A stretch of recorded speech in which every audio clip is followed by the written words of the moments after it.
ఎంత ఎదిగినా ఒదిగి ఉండే తత్వం, ఎవరైనా కష్టాల్లో ఉంటే చలించిపోయే మనసు. అతి సామాన్య కుటుంబం నుంచి వచ్చి అంచెలంచెలుగా ఎదిగిన మహనీయులు మెగాస్టార్ చిరంజీవి. ఇవాళ పద్మవిభూషణ్ చిరంజీవి గారి పుట్టినరోజు, అంటే కోట్లాది మంది మెగా ఫ్యాన్స్కు పండగ రోజు. సో 99 టీవీ యాజమాన్యం తరపున, 99 టీవీ ప్రేక్షకుల తరపున మెగాస్టార్ పద్మవిభూషణ్ డాక్టర్ కొణిదెల చిరంజీవి గారికి హృదయపూర్వక జన్మదిన శుభాకాంక్షలు. మనతో ఉన్నారు మెగా ఫ్యాన్, చాలా పెద్ద మెగా ఫ్యాన్, దాంతోపాటు జన సైనికులు. ఈ జనసేన విజయంలో ఆయన వంతు ప్రయత్నం చేశారు. ఈ మంచి ఫలితాలు రావడంలో ఆయన వంతు ప్రయత్నం ఉంది.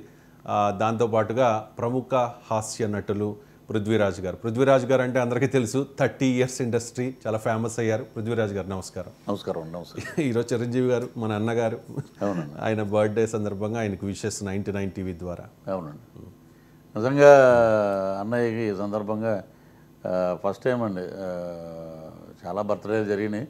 ఇలాగా లైవ్లో కూర్చుని 99 ఛానల్ ద్వారా, అలాగే మీ ద్వారా వారికి పుట్టినరోజు శుభాకాంక్షలు తెలియజేయడం మా అదృష్టంగా భావిస్తున్నాం. ఇది స్పెషల్ బర్త్డే చిరంజీవి గారు. అవునండి, ఆయన అనుకున్నది సాధించలేకపోయారు, ఆయన తమ్ముడు సాధించి చూపించాడు. అది చూడొచ్చు అక్కడ. ఇట్స్ వెరీ స్పెషల్ బర్త్డే, అంతే కదా? నిజమండి, అన్నదమ్ములు అనుబంధానికి ఒక ప్రతీక అండి.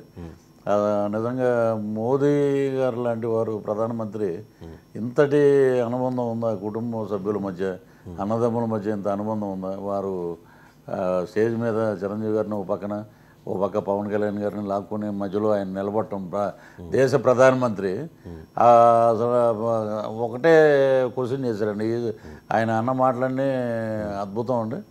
అసలు ఆ ఫోటో నిజంగా భారతదేశ చరిత్రలోనే ఒక మధుర ఘట్టం ఉండదండి.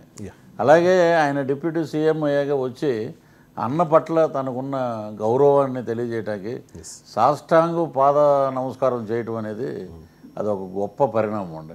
అంటే భారతీయ సంస్కృతి, కుటుంబ సాంప్రదాయం ఆయన అక్షరాలా పాటించే కుటుంబం ఏదైనా ఉందంటే అది మెగా ఫ్యామిలీ.